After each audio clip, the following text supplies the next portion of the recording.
안녕하십니까? 벌써 이제 안식일 시간이 되었습니다. 오늘 저녁 집회로는 연말기도주일 마지막이 되겠습니다. 오늘은 주기도문에 대하여 말씀을 드리겠는데요.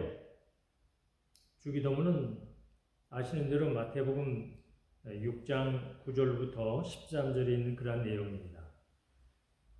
이 말씀은 제가 작년에 12월 한 중순부터 12월 말까지, 연말까지 화요일에 저녁 예배 때 시리즈로 드린 그런 말씀이 되겠는데요. 그런 말씀을 전했는데요. 그래서 오늘 그때 들은 분들은 다시 한번 복습을 한다는 그런 의미로 말씀을 들으시기 바랍니다. 오늘은 제가 이 항목 하나하나를 전체적으로 다 말씀을 드리지 아니하고 전체적으로 개괄적인 말씀을 드리려고 합니다. 우리가 어제 마태복음 6장을 말씀드리면서 봉사의 참 동기에 대해서 말씀을 드렸죠. 그래서 마태복음 5장은 천국 시민의 자격에 대하여, 그 다음에 이 마태복음 6장은 천국 시민의 생활, 그리고 7장은 천국 시민의 그 생활에 따른 그 결과가 어떻게 될 것인가 하는 것을 요약적으로 말씀해 주고 있다. 그렇게 말씀을 드렸는데, 어제 드린 그 말씀 가운데 봉사의 참 동기, 이 말씀을 드리면서 이 마태복음 6장에 보면 너희가 보이려고 그렇게 행하지 말라, 외식하지 마라, 이런 표현들이 있었습니다. 그러니까 외식하지 말라고 하는 것은 기도할 때에도 남에게 보이기 위하여 기도하지 마라. 나의 지식을 나타내기 위하여 그런 표현을 하지 마라. 우리가 바리새인과 세리의 기도를 비유적으로 얘기하고 있습니다. 그 다음에 기도할 때 중언부언하지 마라. 이렇게 이제 이것은 이방인들이 하는 기도인데, 나는 너희에게 이러한 기도를 모델로 제시한다. 이렇게 말씀하시면서 주기도문이 등장을 하게 되는 것입니다. 이 주기도문에 대한 것을 나중에 말씀을 좀 드리고, 먼저 전반적으로 예수님께서 우리에게 기도의 중요성에 대해서 말씀하실 때 어떤 것을 말씀하셨는지를 한번 살펴보겠습니다. 기도에 대한 예수님의 교훈입니다. 첫째는 예수님은 꾸준히 기도해야 할 것을 가르치셨습니다. 우리가 누가복음 18장 1절로 8절에 보면 불의한 재판관의 비유가 나오죠. 그래서 이 불의한 재판관에게 자기의 억울함을 풀어달라고 그렇게 할 때에, 나는 사람을 무시하고 또 하나님도 안 믿는 그런 사람이지만 이 사람이 나를 이 귀찮게 할 것 때문에 내가 그의 말을 들어줘야겠다, 이런 비유를 든 것입니다. 그러면서 18장 7절에 하물며 하나님께서 그 밤낮 부르짖는 택한 자들의 원한을 풀어주지 않으시겠느냐, 그런 말씀으로 이어지게 되죠. 그래서 예수님이 이 불의한 재판관의 비유를 통하여 꾸준히 기도해야 될 필요성을, 그 다음에 두 번째로 간절히 기도해야 할 것을 가르치셨어요. 그것도 비유입니다. 누가복음 11장에 5절로 13절에 보면 밤중에 찾아온 그 벗을 위하여 그 이웃에게 간청하는 그런 비유이죠. 내가 친구가 왔는데 먹을 것이 없으니 떡을 좀 3덩이를 달라 하는 그러한 그 요청을 말이죠. 벗됨을 인하여서는 일어나 주지 않을지라도 그 강청하기 때문에 내가 준다. 그런 그 비유를 통하여 간절히 기도해야 할 것을 가르치셨어요. 또한 세 번째로 예수님이 이 세리와 바리새인의 기도, 이 누가복음 18장에 있는 말씀 9절로 14절의 말씀을 들어서 겸손히 기도해야 될 것을 말씀드렸습니다. 네 번째로 이 주기도문의 바로 앞에 나오는 말씀에 보면 중언부언하지 말라. 그 다음에 마태복음 18장에 보면 합심하여 기도하라. 너희 가운데 두세 사람이 모여 기도할 때 내가 너희와 함께 있겠다고 말씀하신 건 말입니다. 그 다음에 마가복음 11장 24절에 그러므로 내가 너희에게 말하노니 무엇이든지 기도하고 구하는 것은 받은 줄로 믿으라. 그리하면 너희에게 그대로 되리라. 이 마가복음 11장 24절을 통하여 믿음으로 기도하라는 것을 우리에게 가르쳐주고 계신 것입니다. 꾸준히 기도하라, 간절히 기도하라, 겸손하게 기도하라, 그리고 중언부언하지 말라, 합심하여 기도하라, 그 다음에 믿음으로 기도하라. 이런 기도에 대한 예수님의 그 교훈이 있는데요. 예수님께서 지도하신 그 경우들을 보면 여러 군데를 우리가 살펴볼 수 있습니다. 그 중에 요한복음 17장은 예수님의 중보기도로 유명하죠. 요한복음 17장.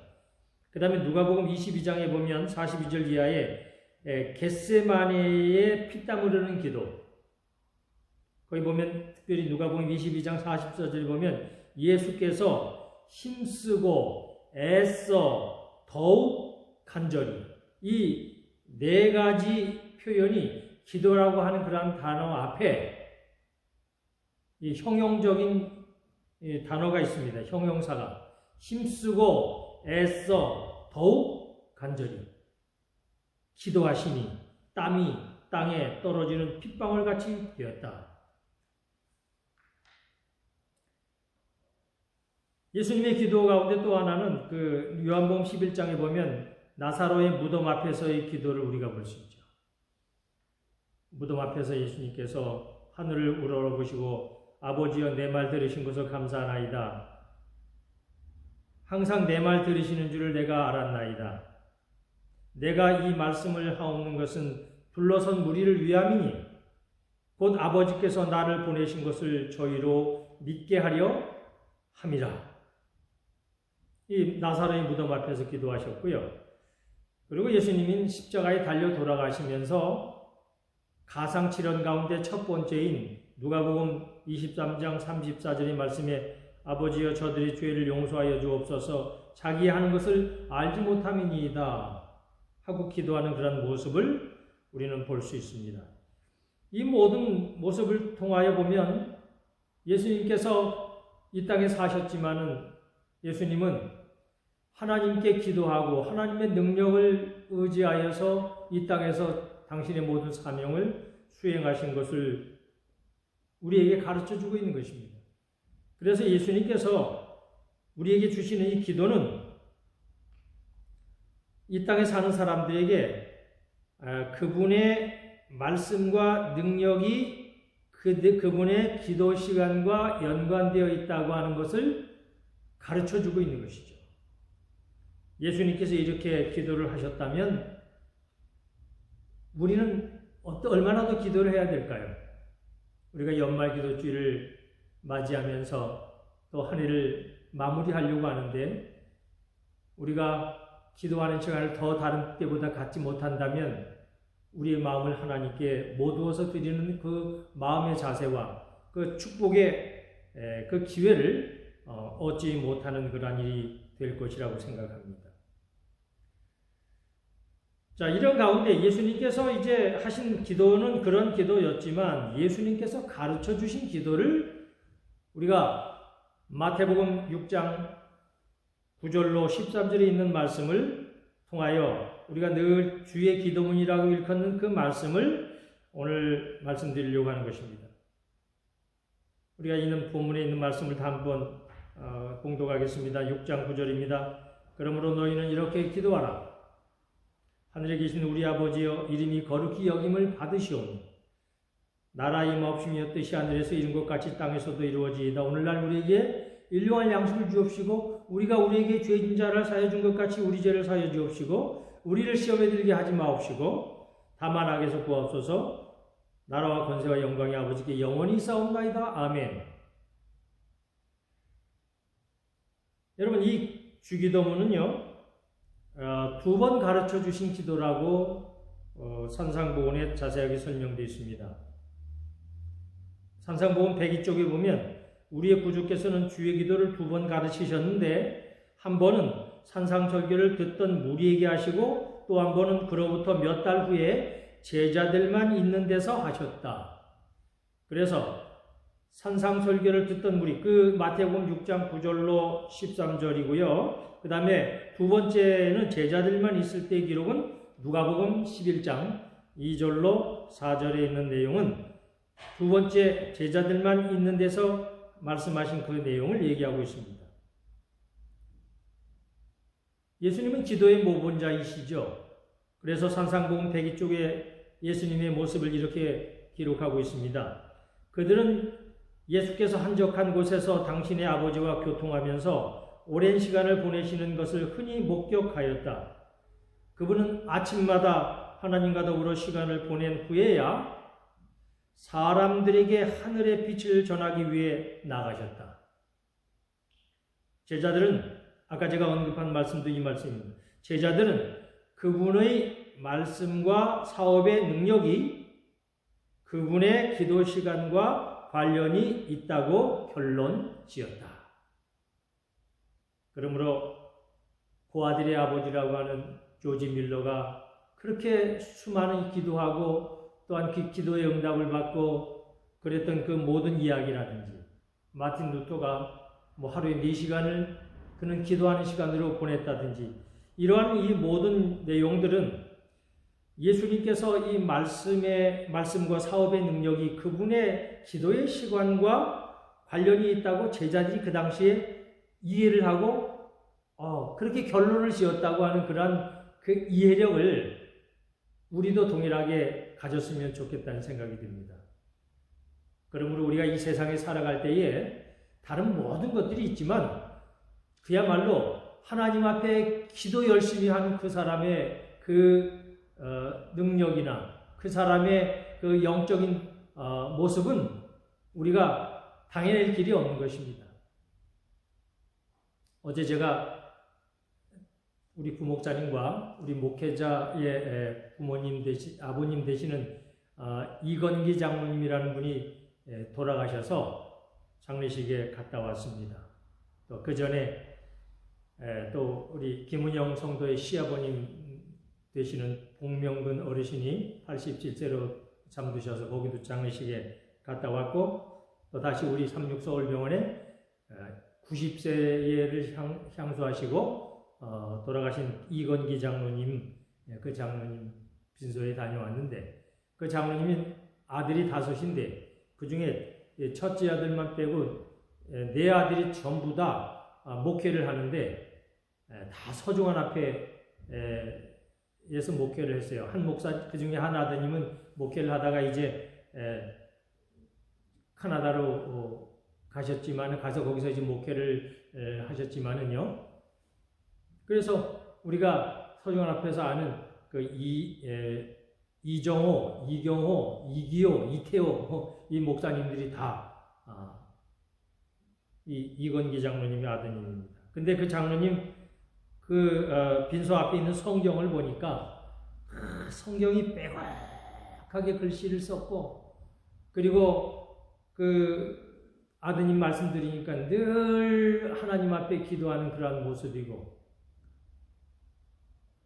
또 70이 돼서도 헬라어를 연구하여 헬라어로 성경을 공부를 하시고 그리고 저희가 알고 있습니다마는 연세가 많으셔도 평신도 전도단에 다니시면서 여기저기 다니면서 전도 활동하시고 그래서 늘 기도의 어르신인 것을 저희가 알게 되는데 그래서 그 아들들을 믿음으로 인도할 뿐만 아니라 훌륭한 목회자로 키워내신 것을 저희가 알게 되는 것입니다. 그래서 정말 제자들이 그 예수님의 모습을 바라보고 예수님의 그 말씀과 사업의 능력이 그분의 기도 시간과 비례되어 있다, 관련이 있다.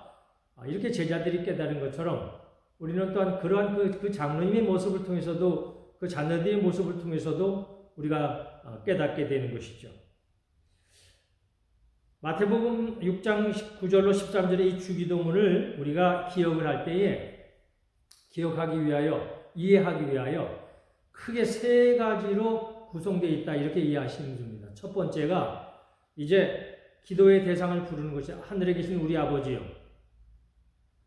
그 다음에 두 번째는 하늘에 계신 우리 아버지가 서론이고 편지에 보면 아버지 전상서지요. 그 다음에 이제 두 번째가 본론입니다. 우리가 편지 쓸 때에 이렇게 아버님께서 나에게 멀리 떨어져 있는 아들에게 도움을 주셔서 감사합니다. 용돈 보내주셔서 감사합니다. 쌀을 보내주셔서 감사합니다. 이런 자취하거나 유학생활하는 그런 자녀가 부모에게 그런 편지를 하죠. 그러면서 또 이러이러한 필요가 있으니까 도와주십시오 하고 본론을 얘기합니다. 그리고 마지막에 안녕히 계십시오 하고 이제 편지의 끝을 맺는 것처럼 우리가 이 주기도문에도 그런 모습으로 되어 있다 이런 말입니다. 처음에는 하늘에 계신 우리 아버지여 서론입니다. 그리고 두 번째가 본론인데 이 본론이 6개예요. 6개인데 그 6이 두 파트로 나눠져 있어요. 하나는 하나님께 대하여 3가지, 그 다음에 사람에 대하여 3가지. 그런 다음에 마지막으로 마무리 짓는데 그게 송영입니다. 송영. 하나님을 찬송하는 겁니다. 나라와 권세와 영광이 아버지께 영원히 싸움나이다. 이렇게 끝맺음을 하거든요. 그래서 우리가 이해할 때에 서론과 결론, 편지의 서문과 끝, 그것처럼 하늘에 계신 우리 아버지요. 그런 다음에 맨 마지막에 나라와 권세와 영광이 아버지께 영원히 싸움나이다. 이렇게 마무리 짓는 것은 기억에 싹 들어오는데 그 중간에 있는 본론에 대한 것을 조금 더 심층적으로 보려면 그것을 6가지인데 6가지가 전반부의 셋, 후반부의 셋 이렇게 나누는데 전반부는 하나님께 대하여, 후반부는 사람에 대하여 이렇게 기록되어 있다. 이렇게 이해를 하시고 내용을 좀 보시면 기억이 더 잘 될 것이라고 생각되는데 그래서 이 본론의 그 전반부 3개가 뭐냐면 첫째가 이름이 거룩히 여김을 받으시오며 두 번째가 나라의 임하옵시며 세 번째 뜻이 하늘에서 이룬 것 같이 땅에서도 이루어지이다. 이것은 하나님께서 영광 받으시고 하나님의 나라가 이 땅에서도 임하여지기를 바라는 그런 마음을 여기서 표현한 것입니다. 우리는 사실 예수님을 믿기 전에는 죄악 세상에 있던 사람입니다. 나라로 얘기하면 흑암의 나라에 있는 사람입니다. 골로새 1장 13절에 있는 말씀처럼. 그러다가 우리가 이 은혜의 나라에 들어온 것입니다. 예수님을 믿고 교회 생활하는 것은 이 은혜의 나라에 들어오는 것입니다. 그런 다음에 우리가 이제 하늘나라에 가는 것은 영광의 나라에 가는 것입니다.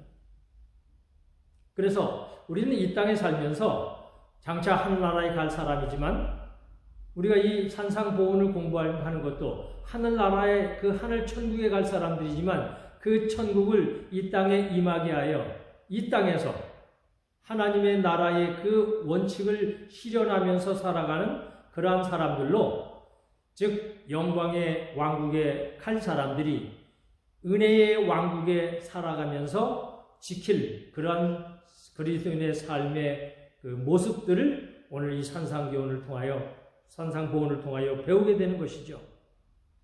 그러면서 본론의 후반부 3개는 오늘날 우리에게 일용할 양식을 주옵시고 두 번째로 우리가 우리에게 죄 지은 자를 사하여 준 것 같이 우리 죄를 사하여 주옵시고 그리고 세 번째로 우리를 시험에 들게 하지 마옵시고 다만 악에서 구하옵소서. 그러니까 이것은 사람에 대한 것입니다. 우리가 이 땅에 살 때에 일용할 양식 그리고 죄 지은 자와 관계되어서 내가 그를 용서를 해준 것처럼 나의 죄도 용서해 주시고 내가 시험에 들지 않게 악에서 구하여 주시옵소서. 이것이 이제 이 본론의 6가지 가운데 후반부 3개입니다. 그래서 우리가 연말기도주의를 하게 되면 우리는 늘 한 해를 잘 정리를 하는데 이 주의 기도문을 가지고 우리가 하나님 앞에 기도할 때에 이 연말쯤 되게 되면 어떤 것이 더 이렇게 마음에 와닿는가 하면 6장 12절입니다. 우리가 우리에게 죄 지은 자를 사하여 준 것 같이 우리 죄를 사하여 주옵시고 용서에 대한 것입니다. 용서.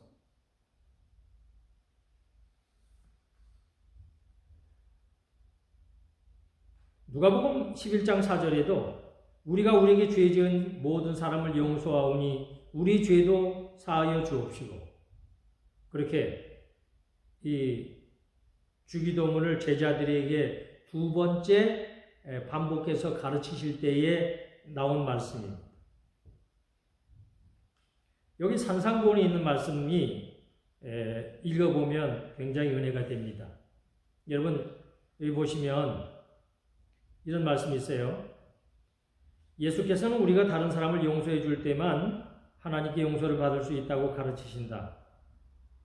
우리를 하나님께로 이끌어가는 것은 그분의 사랑이며 이 사랑에 마음이 감동되면 형제들을 사랑하지 않을 수 없게 된다. 그러니까 이 용서라고 하는 단어 속에 단어와 연결할 때 항상 어떤 단어가 연결되는가 하면 사랑이라는 게 연결돼요. 그러니까 하나님의 사랑을 깨닫지 못하면 용서가 되지 않는다는 거죠. 그래서 용서하는 사람은 하나님의 사랑이 마음속에 구구절절히 느껴질 때에 용서가 이루어진다는 것이거든요. 그래서 그 뒤에 있는 말씀 보게 되면 이런 말씀이 있어요. 용서하지 않는 자는 하나님께로부터 자비를 받을 수 있는 유일한 통로를 끊어버리게 된다. 그런데요, 자, 우리가 정말 용서가 안 되는 그러한 일들이 얼마나 많이 있습니까? 내일 신문에 의하면 조두순이라는 사람이 출소한다고 합니다. 그 어린 아이를, 초등학교 어린 아이를 성폭행을 하고 참 그 아이에게, 그 가족들에게 씻을 수 없는 상처를 남기고, 그 당시에 법이 너무나 법 규정이 그런 것에 대하여, 그 죄에 대하여 가중처벌을 하는 법이 되지 않아서 짧게 형기를 마치고 지금 나와서 모든 그 주변 사람들도, 안산에 있는 그 사람들이 다 불안에 떤다고 그러는데, 그 가족들이 그 사람에 대한 그 이해되지 아니하고 용서되지 아니하는 그 마음, 우리 충분히 이해됩니다. 그것뿐만 아니라 우리는 이 땅에 참으로 억울하게 당한 사람들, 그런 사람들이 그 가해자에 대하여 그 용서가 되지 아니하는 것을 충분히 이해가 됩니다. 전임 목사님이신 최영길 목사님의 그 어린 딸이 그렇게 무참히 희생당했을 그 당시에 온 나라에 정말 시선이 집중되는 그런 사건이었을 그때에 그 목사님과 그 사모님이 이제 용서를 한다고 하는 그러한 것이 이 매스컴에 나갈 때 정말 온 나라의 사람들에게 사랑이 무엇인지, 어떻게 저 용서가 될 수 있는지에 대하여 많은 사람들이 깜짝 놀랐죠. 그런데 그래서 저도 목회를 하다 보면 교회는 나오고 신앙을 하는데 도저히 용서되지 아니하는 것이 있다고 얘기하면서 그걸 고백하면서 연말 기도주일이 되면 특별히 그 생각이 더 나서 마음이 괴롭다고 말씀하는 분들이 간혹 있습니다. 물론 그럴 수 있을 거예요. 하나님의 위로가 필요합니다. 하나님의 십자가의 그 사랑이, 십자가에서 비춰주는 그 사랑과 그 희생과 헌신이 그분들을 위로하고 또한 그런 어려움에서 이기고 나올 수 있도록 십자가의 능력, 그것만이 그 사람들의 마음들을, 그렇게 어려움을 당한 사람들을 위로하고 또한 용기를 줄 수 있는 것이라고 생각이 됩니다. 근데 여기 보게 되면, 이 말씀을 보게 되면, 그래서 우리에게 이 말씀을 보면 고민케 되는 것입니다. 우리는 우리에게 해를 끼친 자들이 잘못을 고백하지 않는 한 그들을 용서해 주지 않아도 괜찮다고 생각해선 안 된다. 그러니까 이 말은 무슨 말이냐면 그 사람이 나를 분명히 잘못을 했는데 그 사람이 나에게 용서를 구하면 내가 용서를 구해 줄 수 있지. 그런데 용서를 구하지도 않는데 내가 어떻게 용서를 해 줄 수 있나? 그건 안 하겠다. 그건 싫다. 그렇게 못 하겠다. 이렇게 해서는 안 된다는 것입니다. 물론 회개와 고백으로 마음을 겸손하게 하는 것이 그들의 도리이긴 하나 우리는 우리에게 잘못을 범한 자들이 그 실수를 고백하든지 하지 않든지 간에 그들에 대하여 긍휼의 정신을 가져야 한다. 그들이 우리에게 아무리 심한 상처를 줄지라도 불만을 품거나 상처를 받은 자신을 동정하지 말며 우리가 하나님께 범죄한 것을 용서받으려 하는 것처럼 우리에게 잘못한 모든 사람을 용서해 주어야 한다. 여러분, 그래서 이게 어떻게 가능하냐? 내 마음이 변화가 되어야 되는데, 그래서 이 산상본에 있는 말씀을 보면 다윗의 경험을 얘기해요. 다윗은 시편 51편 10절에 하나님이여 내 속에 청한 마음을 창조하시고 내 안에 정직한 영을 새롭게 하소서 하고 기도했을 때 용서의 참뜻을 알았다 그랬어요. 내가 하나님께 가까이 나아가는 일만이 가능한 일이고 그래서 그가 경험적으로 한 말이 시편 103편 12절에 동이 서에서 먼 것 같이 우리의 죄과를 우리에게서 멀리 옮기셨다. 이렇게 그는 고백할 수 있었던 겁니다. 사랑하는 믿음의 가족이시여, 그러므로 이 연말을 보내면서 우리가 에베소 4장 32절에 있는 말씀을 주기도문에 있는 그 말씀과 용서에 관련된 말씀과 더불어 연결시켜서 마음속에 새겨보시기를 바랍니다. 에베소 4장 32절에 있는 말씀입니다. 서로 인자하게 하며 불쌍히 여기며 서로 용서하기를 하나님이 그리스도 안에서 너희를 용서하심과 같이 하라. 논리적으로 생각하면 용서가 되지 않은 일들이 너무나 많이 있죠. 그러니까 여기 있는 말씀은 서로 인자하게 하며 불쌍히 여기라. 어떤 사람이 나에게 모함을 하거나 나를 해코지하거나 나를 헐뜯거나 그런 말이 있을 때 아직 몰라서 저러는구나. 아직 예수님의 십자가의 사랑이 얼마나 절절한지를 경험을 아직 못해서 그런 거구나. 그러니 그런 경험을 하게 해달라고 기도를 하면 용서가 되는 것이죠. 그래서 우리가 이 땅에서 살아가는 가운데 이 용서라고 하는 것은 아까 말씀드렸지만 산상보훈에 처음 나올 때 하나님의 사랑, 그리스도의 사랑, 이 사랑과 연결되지 아니하면 용서가 이루어지지 않는다는 것입니다. 그러므로 우리가 용서를 하려고 애쓸 것이 아니라 하나님의 사랑, 십자가의 그 사랑을 내가 내 마음속에 더욱더 풍성히 느끼고 경험할 수 있도록 그 사랑을 경험하게 해달라고 기도하고 십자가를 늘 바라보는 가운데 우리가 용서의 경험도 하시고 또 용서도 받고 그러면서 이 한 해를 잘 마름하고 정리하는 그러한 주님의 백성들 되시기를 간절히 바랍니다. 안식일의 축복이 우리 모든 성도님들과 함께 하시기를 간절히 바랍니다.